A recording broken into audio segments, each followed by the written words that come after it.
You were just giving a friend a ride, an old friend, a ride to see her father in prison. She apparently tried to take a substance into the facility.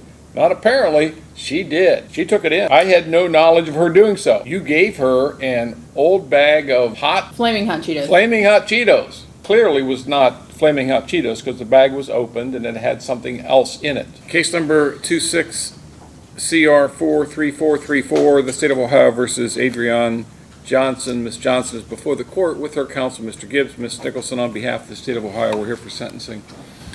Has everyone had an opportunity to review the pre-sentence investigation? Yes, Your Honor. Ms. Nicholson, anything on behalf of the state? Your Honor, the state did reduce these from a felony of the second degree. This is not Ms. Johnson's first time participating in the conveyance of drugs into a prison. The court is aware of the facts of this case from her co-defendant's trial. She facilitated the transport into the institution of 51 grams of methamphetamine. We did reduce it out of that mandatory time, but we would ask the court to impose a 24-month prison sentence. It's my understanding she has 6 days of jail time credit, and there is a $35 reimbursement to the Ohio State Highway Patrol. All right, thank you. Anything from probation? Mr. Gibbs? Yes, Your Honor. Well, the prosecution is certainly laid out, and this court is well aware of the facts and charges of this case. I would briefly ask the court to take a closer look at the picture of who the defendant is as a person at this point. Ms. Johnson is 37 years old. She's a local of Cincinnati and grew up in the Mount Healthy area with her parents, 3 sisters, and 1 brother. She used to be a cheerleader and track player. One of her memorable moments from that period of time was graduating early from high school on the honor roll and actually meeting President George W. Bush in 2006 and receiving the Presidential Awareness Award. I would like to take a moment to note that many of her family members, as she is well aware that she is being incarcerated today, she purposefully requested several of her family members not to attend just to have that be kind of a traumatic thing. That's certainly not a lack of love and connection, and I have received numerous correspondences from a mother, godmother, an aunt, and her son concerning that, and I just want to note their absence. Her uncle and father are present. As of 2023, she and her children were actually living in a shelter, and during that difficult time came through, and as of more recently, prior to this case, had obtained a townhome. She has 2 sons, Demarius, which is 16 years old, and Demario, which is 13 years old, who's also been diagnosed with bipolar and ADHD. She helps care for her grandmother, who's 79 with bad kidneys and is a breast cancer survivor. She also helps her niece, Riley, who has severe mental delayment and mental processes. A regular theme that comes through family correspondence is that she's kind of the glue that holds the family together.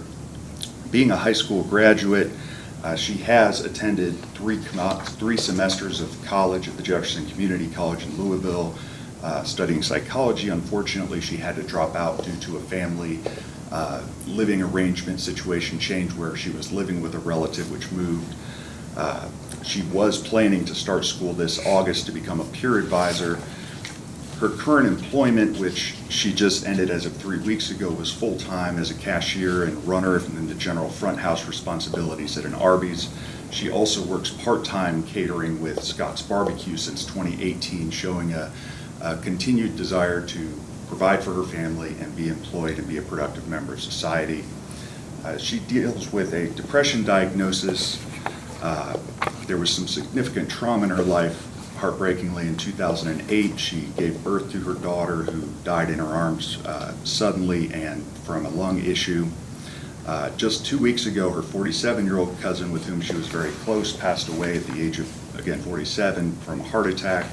And she also deals with severe PCOS, which requires medication to avoid excessive bleeding. She does attend worship at the Truth Temple with her father, and in our discussions, which we have had many leading up to this point, she does show sincere acknowledgement of this situation and significant regret. The greatest regret that she has repeatedly expressed to me is not being able to be there for her two boys, and she recognizes that that's her fault and that that's not, she's taking full responsibility of that. She would clearly state she's not the person she was 2 years ago when this all occurred. If I could briefly just state from a few of the letters from her grandmother, noting, she'd like to say that she's a person of genuine kindness, compassion, and character, and she's personally witnessed her true remorse. Her son, Demarius, states that his mother always encourages me, gives me advice, and reminds me to keep going. Everything she does comes from a place of love. I truly appreciate the sacrifices she has made to give me the opportunities and help succeed. And then finally, her grandmother states, I'm fully aware of her history, that this is the second time she's facing incarceration and seriousness. I do not take past or present mistakes lightly. However, I'm asking this because I've been firsthand witness to the remarkable, responsible, dedicated woman she's been over these last 9 years, working hard and resiliently for her family. And then finally, from her mother, I hope to provide insight into her character and the effort she's made to build a better life. Since her mistakes, my daughter's worked hard to change the direction of her life. She's secured steady employment, maintained that responsibility, demonstrating reliability and a strong work ethic. She's also established a stable home where she's raising her 2 teenage sons. Providing for them and being a positive presence in their life has been her highest priority. Your Honor, looking at the whole picture of who the defendant is, I believe may lead this court to consider reasonably an appropriate sentence. We'd respectfully ask the court to consider the 9-month sentence, given all of these factors today. Thank you, Mr. Gibbs. Ms. Johnson, is there anything you'd like to say? I just want to say that I'm aware of my actions and I apologize, and I just pray that everything works out the correct way in the justice system today.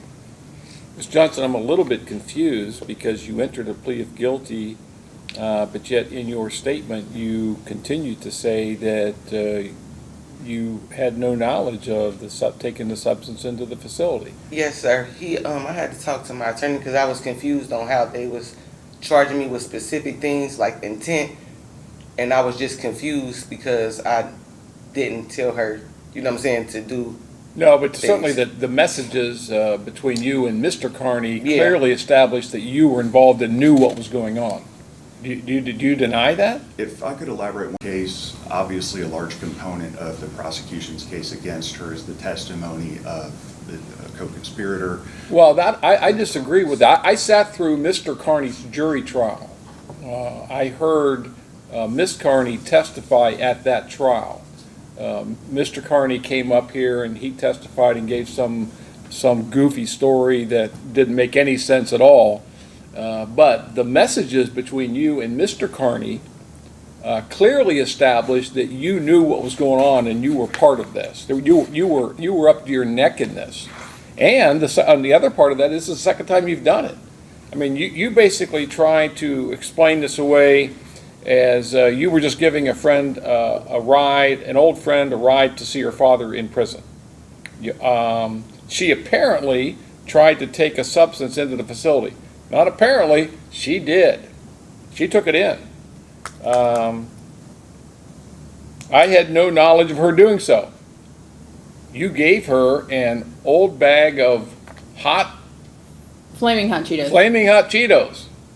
That clearly was not Flaming hot Cheetos because the bag was opened and it had something else in it. I'm just kind of confused. And then there was even, I believe there was a follow-up after she dropped it off in the prison. There was a follow-up call or text between Mr. Carney and her.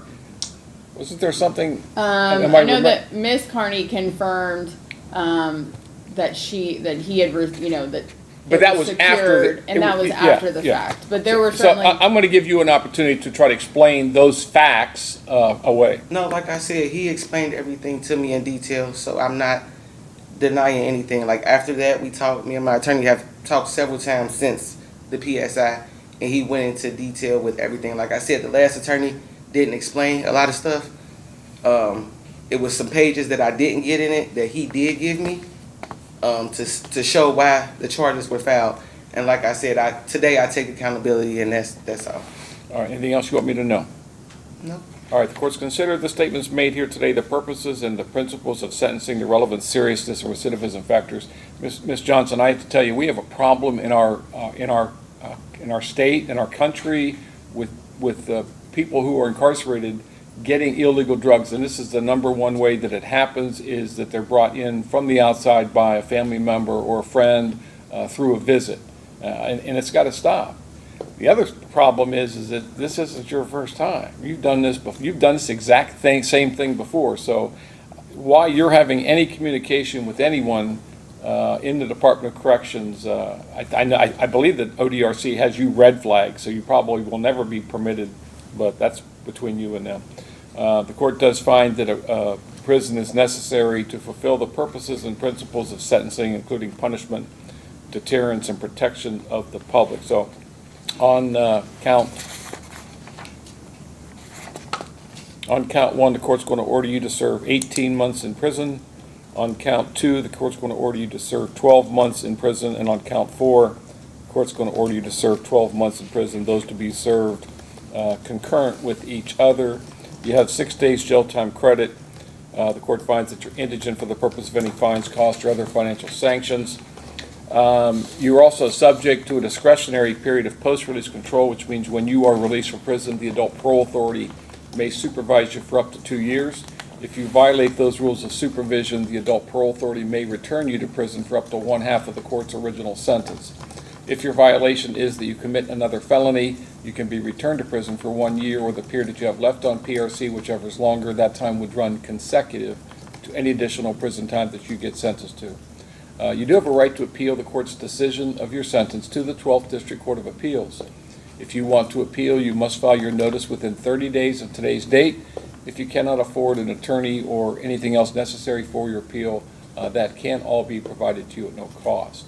There may be opportunities for you to receive up to 1 day per month for participating in certain programs sponsored by the Department of Corrections. At this time, the court is going to revoke your bond and remand you into the custody of the Warren County Sheriff's Office for transport to the Department of Corrections. There is a deputy behind you. All right. Fines and costs. Indigent. Thank you, Your Honor.